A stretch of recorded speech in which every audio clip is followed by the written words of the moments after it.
Bonjour. Aujourd'hui, on va entamer la dernière partie de notre module physique 2. Il s'agit de la partie 3, c'est l'électricité. Il est divisé en trois sous-parties, l'électrostatique, l'électrocinétique et l'électromagnétisme. Je vais commencer par la partie électrostatique. Un atome est constitué de deux parties. La première partie, ce sont les électrons. Donc un électron est chargé négativement et possède une charge de moins 1,6 10-19 coulombs avec une masse de 9,1 10-31 kg. La deuxième partie de notre atome, c'est ce qu'on appelle le noyau. Il est constitué par les protons et les neutrons. Les protons sont chargés positivement avec une charge E de 1,6 10-19 coulombs et la masse c'est 1,67 10-27 kg. Par contre, pour les neutrons, donc la charge d'un neutron c'est 0 coulomb et la masse d'un neutron c'est 1,67 10-27 kg. Et la charge d'un atome est égale à 0 coulomb. Donc je peux dire que la charge, ou bien plutôt l'atome, il est neutre.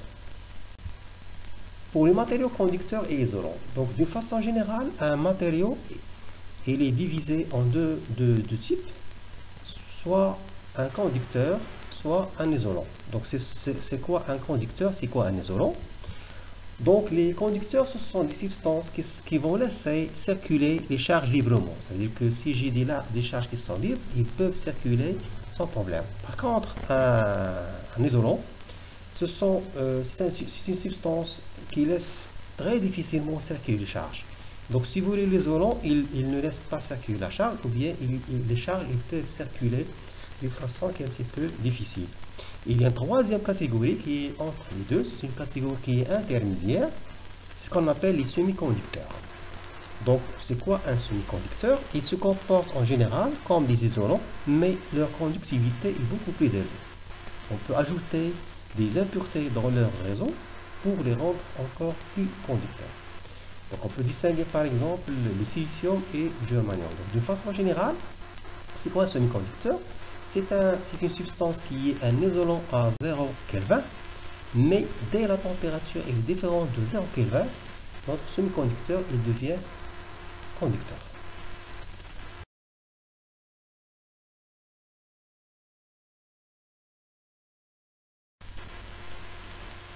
Je vais par la suite présenter ce qu'on appelle la force électrostatique ou bien ce qu'on appelle la loi de Coulomb.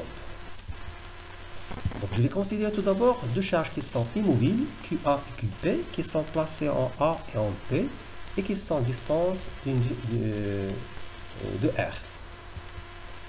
Bon, je peux dire que ces charges-là peuvent être soit positives, soit négatives. Donc voilà, donc vous pouvez voir sur la diapo, vous avez deux charges QA, QP. La distance entre le point A et le point P, c'est R. Donc, dans le cas où toutes les charges sont négatives ou bien toutes les charges sont positives, je vais avoir que QA, le produit QA fois QP est positif. Ça veut dire que QA et QP sont de même signe. Ça veut dire que soit elles sont toutes les deux positives, soit elles sont toutes les deux négatives. Ou bien, je peux avoir un deuxième cas, c'est ce que les deux charges sont de signe opposé. Ça veut dire que le produit QA fois QP est inférieur à 0. Donc là, comme vous pouvez remarquer sur la diapo, dans le cas où les charges sont de même signe, c'est-à-dire la figure qui est à gauche, on va rencontrer des forces qui sont répulsives. Qu'est-ce que ça veut dire des forces qui sont répulsives? Ça veut dire que chaque charge, il va repousser l'autre charge. Par contre, dans le deuxième cas, ça veut dire lorsque le produit QA fois QP est négatif, ça veut dire que les deux charges sont de signe opposé. Donc là, je vais rencontrer des forces qui sont attractives. Qu'est-ce que ça veut dire des forces qui sont attractives? Ça veut dire que chaque charge, il va essayer d'attirer la deuxième charge vers elle. Donc vous pouvez remarquer les forces FAB et FPA. Dans le premier cas, ça veut dire le cas qui est à gauche, ça veut dire lorsque les deux charges sont de même signe, je vais avoir ces forces-là il possède un point, ou bien il possède une droite d'action qui est la même. Donc ça, c'est le point commun entre les deux forces. Et le sens est opposé. Par contre, dans le deuxième cas, ça veut dire lorsque QA fois QP il est négatif, toujours je vais avoir des forces qui possèdent la même direction, c'est la droite AP, mais ils sont toujours opposés. Donc je résume. Donc la loi de Coulomb, qu'est-ce qu'il va essayer de mettre en relief? Il va mettre en relief la force qui va être exercée entre deux charges. Et je peux dire que cette force-là, ou ce qu'on appelle la force électrostatique, c'est une force qui va avoir comme droite d'action, c'est la droite AB. Et le sens de notre force, ça va dépendre de quoi? Ça va dépendre du produit QA, QP. Ça veut dire si j'ai des charges qui sont opposées ou bien si j'ai des charges qui sont de même signe. Donc, comme vous voyez sur la diapo, vous avez deux charges QA et QP qui sont placées au point A et au point P, qui sont distantes de R. Donc là, comme vous pouvez remarquer, FAP est égal à moins FPA. Qu'est-ce que ça veut dire ça? Ça veut dire que les deux forces sont opposées. Ça veut dire qu'ils vont avoir la même direction, mais de sens opposé. Et notre FAP est égal à moins FPA, est égal à 1 sur 4 P epsilon 0, QA fois QP, fois le vecteur AP sur R carré. Donc d'après la formule, qu'est-ce qu'on appelle la loi de Coulomb, cette force-là, elle va dépendre de la charge QA, elle va dépendre de la charge QP, et elle va dépendre bien sûr de la distance entre les deux charges. Bon, concernant les unités, donc l'unité elle est en newton, l'unité de la force est en newton, la distance entre les deux charges elle est en mètres, et la charge elle est toujours en coulomb. Et epsilon 0, ce qu'on appelle la constance diélectrique dans le vide, c'est égal à 1 sur 36 pi 10 à la puissance 9 farad mètre moins 1. Donc lorsque je vais parler d'une expérience qui est faite dans le vide, je vais prendre K c'est égal à 8,98 10 à la puissance 9 newton mètre carré par coulomb au carré. Mais dans le cas où l'expérience n'est pas faite dans le vide, mais dans un milieu différent que le vide, au lieu de travailler avec epsilon r, au lieu de travailler avec epsilon 0, je vais travailler avec epsilon. Tel que epsilon, c'est ce qu'on appelle la constante électrique d'un matériau, bien du milieu où l'expérience est faite. Si epsilon 0, ça veut dire c'est la constante d'électrique du vide, c'est 1 sur 36 pi 19 multiplié par epsilon r. Epsilon r, c'est la constante diélectrique qui dépend du matériau. Et je vais dire que epsilon r, c'est permissivité diélectrique relative. Donc là, je vais donner deux exemples de matériaux. Donc si je prends le paraffine, donc c'est 2,1. Si je prends le verre, cette permissivité diélectrique il peut aller entre de 4 jusqu'à 10. Donc en résumé, je peux dire que la force électrostatique dans un milieu est égale à la force dans le vide sur epsilon r, et epsilon r bien sûr c'est la permissivité diélectrique qui est relative au matériau.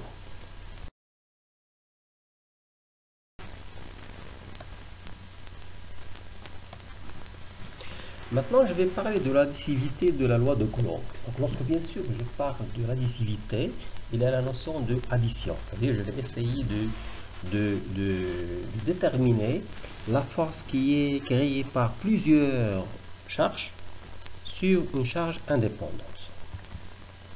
Donc, la force exercée sur une charge Q1 par deux autres charges Q2 et Q3 est la somme vectorielle des forces exercées respectivement par Q2 sur Q1 et Q3 sur Q1.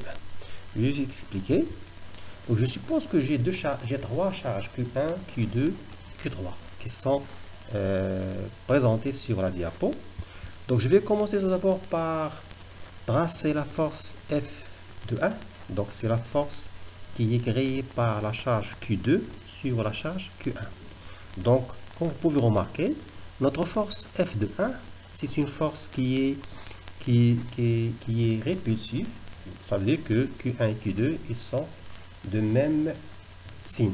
Donc là, lorsque je parle de même signe, ça veut dire que il se peut que toutes les deux sont négatives ou bien toutes les deux sont positives. La distance entre la charge Q1 et la charge Q2, je vais supposer que c'est R de 1. La distance entre la charge Q1 et la charge Q3, je vais la noter R3. Par la suite, je vais tracer la force F3. Donc, comme vous pouvez remarquer, c'est une force qui est attractive. Donc, qu'est-ce que ça veut dire une force qui est attractive? Ça veut dire que Q1 et Q3, ils sont de signe contraire. Donc, lorsque je parle de charges qui sont de signe contraire, ça veut dire quoi? Ça veut dire que soit Q1 il est positive, Q3 il est négative, ou bien Q1 il est négative et Q3 il est positive. Donc, je vais essayer maintenant de calculer la force résultante créée par les charges Q2 et Q3 sur la charge Q1. Donc, comme vous pouvez remarquer sur la diapo, c'est la force, je vais la noter F1. Donc, F1, ça veut dire c'est la force qui est exercée sur la charge Q1. C'est la somme vectorielle, comme j'ai dit tout à l'heure, de la force F de 1 et la force F3 1. Et bien, il faut mettre, bien sûr, il faut mettre dans la tête qu'il y a une différence entre une somme vectorielle et une somme algébrique. Donc, je vais tirer la force F1. Donc, c'est la somme, comme vous pouvez voir sur la formule, c'est la somme de la force créée par la charge Q2 sur Q1. C'est 1 sur 4 pi epsilon 0 Q1 Q2 sur R de 1 au carré.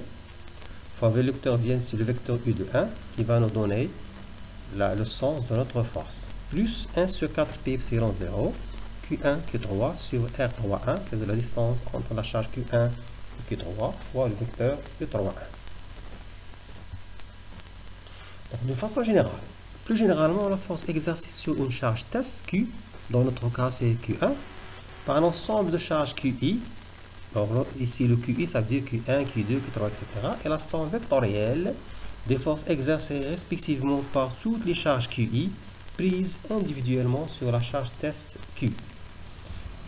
Et je vais présenter la forme générale de notre force résultante, c'est la somme des forces élémentaires. Je rappelle toujours qu'il s'agit ici d'une sommation qui est vectorielle et ce n'est pas une sommation qui est algébrique.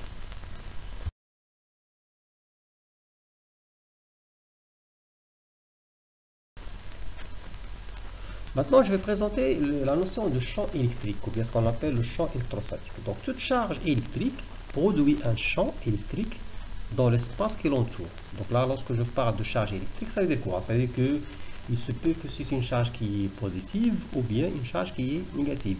Et bien sûr, lorsque je parle de l'espace qui l'entoure, donc c'est l'espace qui entoure cette charge. Le champ électrique, ou bien ce qu'on appelle le champ électrostatique, est responsable de la force électrique. Ça veut dire quoi? Ça veut dire que lorsque je parle d'un champ électrostatique, automatiquement, je vais parler d'une force. Donc, finalement, une charge électrostatique, qu'est-ce qu'il va créer? Il va créer un champ électrostatique. Et ce champ électrostatique, il va créer une force. Donc, le champ produit une action locale et transmet son effet de poche en poche comme une onde. Ça veut dire quoi? Ça veut dire que, on va voir par la suite que l'intensité de ce champ-là, il va dépendre bien sûr de la distance qui sépare la charge qui a créé ce champ-là et l'endroit où se trouve la charge où ce champ-là est créé. Donc, je vais supposer que j'ai une charge Q1, une charge ponctuelle placée en haut et un point M à la distance R. Donc, comme vous pouvez voir sur la diapo, vous avez la charge Q1. Je suppose que c'est une charge qui est positive. et je vais essayer de calculer le champ électrostatique qui va être sur, ou bien qui va être dans le point M, où se trouve une charge Q. Donc là, comme vous pouvez remarquer, la charge Q1, elle va créer au point M un champ électrostatique que je vais noter E. Donc, d'une façon générale, le vecteur champ électrostatique est égal à 1 sur 4 pi epsilon 0 Q1 R2 R au carré fois U. Donc là, comme vous pouvez remarquer, le champ électrostatique il dépend de deux paramètres. Tout d'abord, il va dépendre de la charge Q1, ça veut dire la charge qui a créé notre champ, et il va dépendre bien sûr de la distance qui sépare l'endroit où se trouve la charge qui a créé le champ et l'endroit où je vais calculer notre champ électrostatique. Bien sûr, plus je vais m'éloigner de notre charge, plus le champ électrostatique, qu'est-ce qu'il va faire? Il va diminuer. Donc je vais dire que le champ électrostatique il est inversement proportionnel à la distance R. Bon, l'unité de champ électrostatique dans le système international, vous avez, c'est le volt par mètre. Ou bien, je peux avoir le newton par coulomb. Bon, maintenant, je vais présenter la relation entre la force et le champ électrostatique. Parce que tout à l'heure, qu'est-ce que j'ai dit? J'ai dit que lorsqu'il y a un champ électrostatique, forcément, il y a apparition d'une force électrostatique. Donc, comme vous pouvez remarquer sur la formule, F vecteur, c'est égal à Q fois E vecteur. Et bien sûr, E, c'est F sur Q. C'est 1 sur 4 pi epsilon 0, Q1 sur R carré fois U. Donc, U, le vecteur U, il va nous donner le sens de E. Et bien sûr, comme vous pouvez remarquer, tout d'abord, comme j'ai dit tout à l'heure, le champ électrostatique, il va dépendre des paramètres suivants. Il va dépendre de la charge Q1 et il va dépendre de la R, ça veut dire la distance qui sépare les deux charges. Et je rappelle aussi que dans notre cas, c'est la charge Q1 qui a créé le champ électrostatique et ce n'est pas la charge Q. Donc je récapitule. La charge Q1, il va créer le champ électrostatique. Donc, dans le milieu qui va entourer cette charge-là. Et bien sûr, si je mets une charge Q, comme vous pouvez remarquer sur la diapo, si je mets une charge Q en point M, qui est bien sûr éloigné de la distance R, donc en ce point M, il va être un champ électrostatique. Et forcément, je vais avoir une force qui va être créée. Et la force est sous cette forme-là, c'est Q fois E. Donc là, d'après la formule, je peux dire que le sens, qui est la relation entre le sens de la force et le sens du champ électrostatique. Ben, tout simplement, si Q est positif, alors F et E possèdent le même sens. Si Q est négatif, alors F et E ils sont de sens opposé. Bien sûr, lorsque je parle de même sens, de sens opposé, toujours je vais avoir la même droite d'action.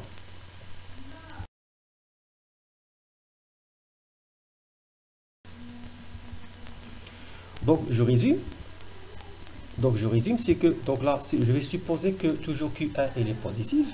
Donc la direction de champ elle est radiale. Le sens, c'est Q1 il est positif, donc c'est un champ qui est centrifuge. Donc, qu'est-ce que ça veut dire un sens qui est centrifuge? Ça veut dire que le champ, c'est de la charge vers l'extérieur. Je rappelle toujours que c'est Q1 qui va créer le champ électrostatique. Maintenant, si Q1 est négatif, je vais avoir un champ qui est centripète. Qu'est-ce que ça veut dire un champ qui est centripète? C'est comme dans la deuxième figure, c'est que le sens de E, c'est vers la charge. Et bien sûr, l'intensité de notre champ, c'est 1 sur 4 pi epsilon 0 fois Q1 sur R carré. Je rappelle toujours que Q1, c'est la charge qui a créé le champ électrostatique. Bien sûr, la dernière remarque, c'est que le champ électrique n'est pas défini en R est égal à 0. C'est normal, si je prends la formule qui est en rouge là, si je tends R vers 0, je vais avoir un champ qui tend vers l'infini. Donc finalement, lorsque je vais m'éloigner de notre charge, le champ il va diminuer. À un certain moment, il va disparaître. Pourquoi? Parce que le champ, comme vous pouvez remarquer sur la formule, il est inversement proportionnel à la distance R. Donc, je récapitule, c'est que toute charge électrique, il va créer un champ électrostatique. Et le champ électrostatique, il va être créé dans l'endroit qui entoure notre charge. Donc, si la charge est positive, le champ électrostatique il est centrifuge, ça veut dire que c'est de la charge vers l'extérieur, comme vous pouvez voir sur la première figure. Si la charge Q1 elle est négative, le champ électrostatique il est centripète. Comme vous pouvez voir sur la figure, qu'est-ce que ça veut dire centripète? Ça veut dire que c'est de l'extérieur vers notre charge Q1.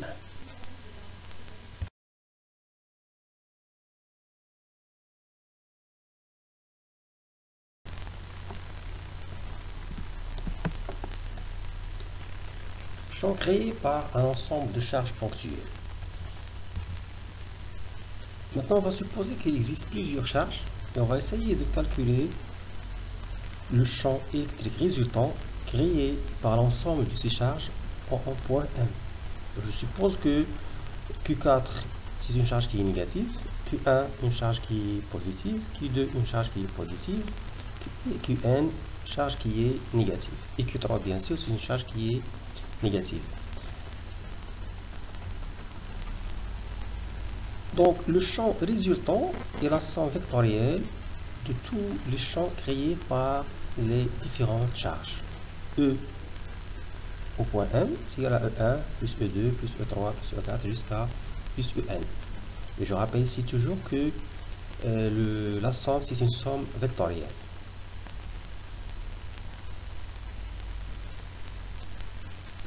Donc, comme vous pouvez remarquer sur la diapo, le champ électrique total, c'est une sommation, c'est sigma de I est égal à 1 jusqu'à N, de 1 sur 4 pi epsilon 0, QI sur I, RI au carré, UI vecteur. Avec QI, ce sont les charges élémentaires, et RI, ce sont les distances respectives entre les différentes charges et la charge.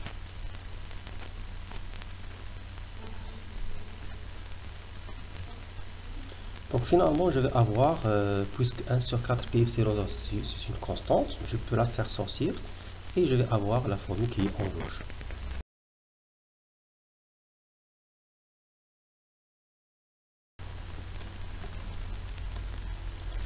Maintenant, on va essayer de traiter quelques exemples. Je vais commencer par un exemple qui est élémentaire.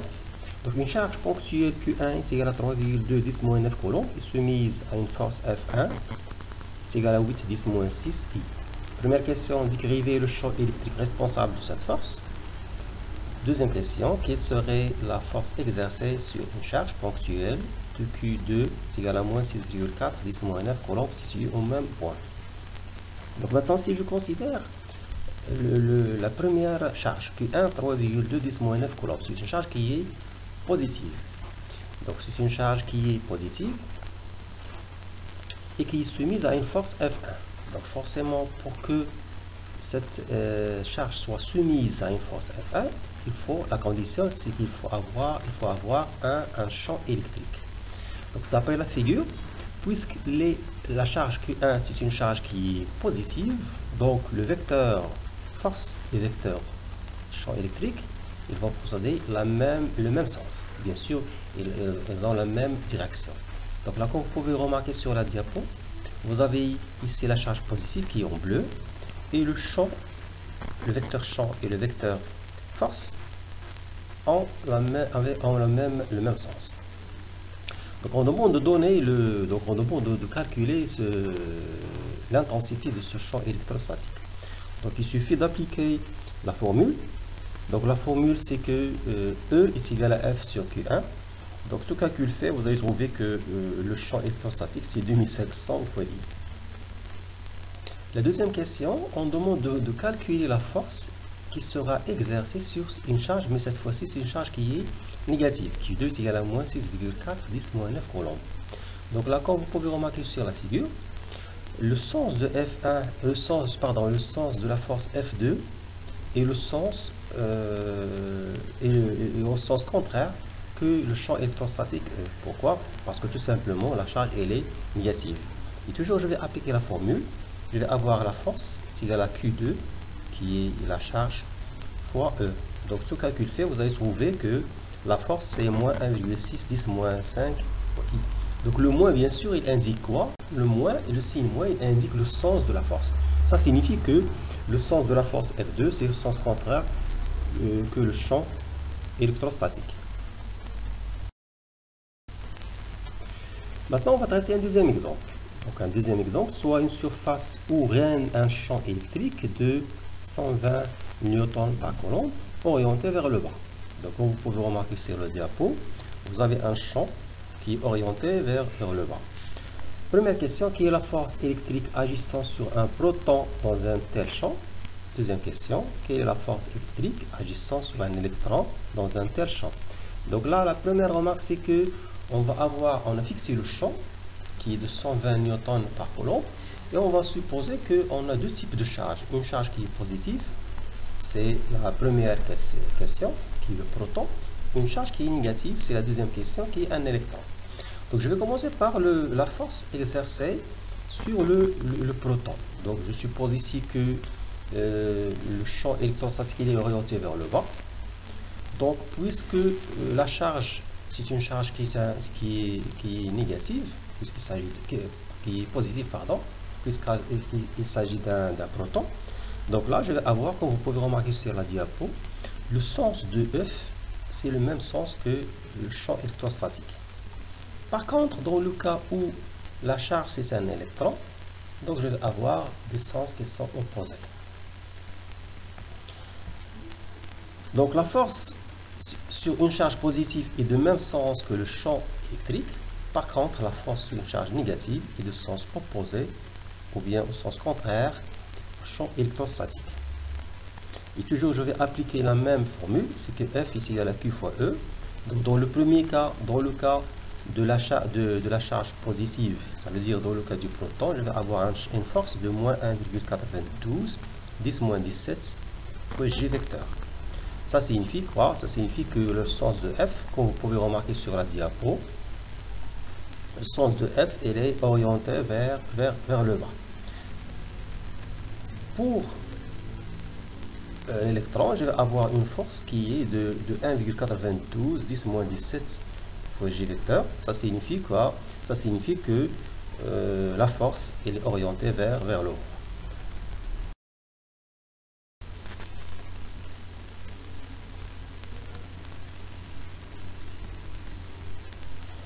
Par la suite, on va essayer de calculer l'intensité du champ électrostatique créé par une association de deux charges. Une charge qui est positive de 8 microcoulombs et une charge qui est négative qui est de moins 36 microcoulombs. Donc deux petites balles en métal sont placées à 1 mètre l'une de l'autre. Ça veut dire que la distance entre les deux charges c'est 1 mètre. L'une d'elles porte une charge de moins 36 microcoulombs et l'autre une charge de 8 microcoulombs. La première question, quel est le champ résultant à 2 mètres à droite de la charge positive? Donc là, comme vous pouvez remarquer sur la diapo, vous avez les deux charges et on demande de calculer l'intensité du champ électrostatique au point où il y a le point d'interrogation. Bien sûr, là, la question c'est quel est le champ résultant. Donc là, on demande de calculer tout d'abord, de déterminer tout d'abord la direction, le sens et l'intensité, bien sûr, de notre champ.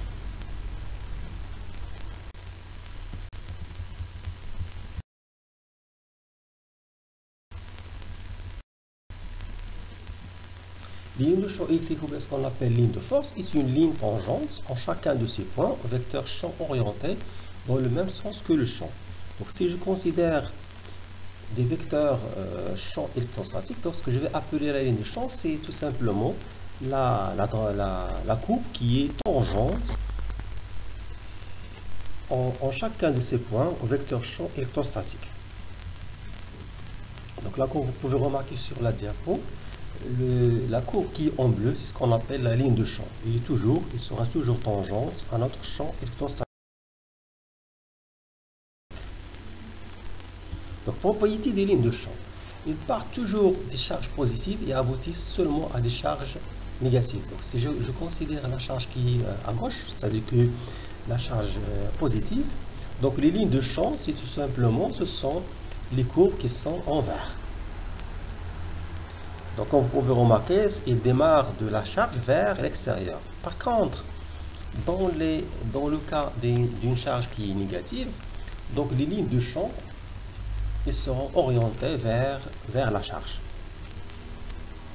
Il indique, donc la deuxième propriété, il indique la direction du champ électrique qui leur est tangent en tout point. Donc comme vous pouvez remarquer sur la diapo, sur la figure numéro 3, vous avez toujours la charge négative, c'est comme s'il reçoit le vecteur champ. Par contre, le vecteur champ pour la charge positive, c'est de la charge vers l'extérieur.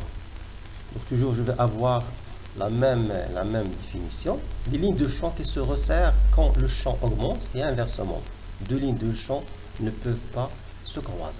Donc là, comme vous pouvez remarquer, une fois je vais m'approcher des charges, alors les lignes de champ, ils vont se resserrer.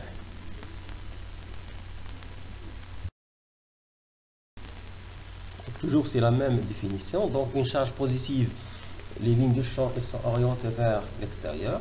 Pour une charge négative, les lignes de champ elles sont orientées vers la charge elle-même.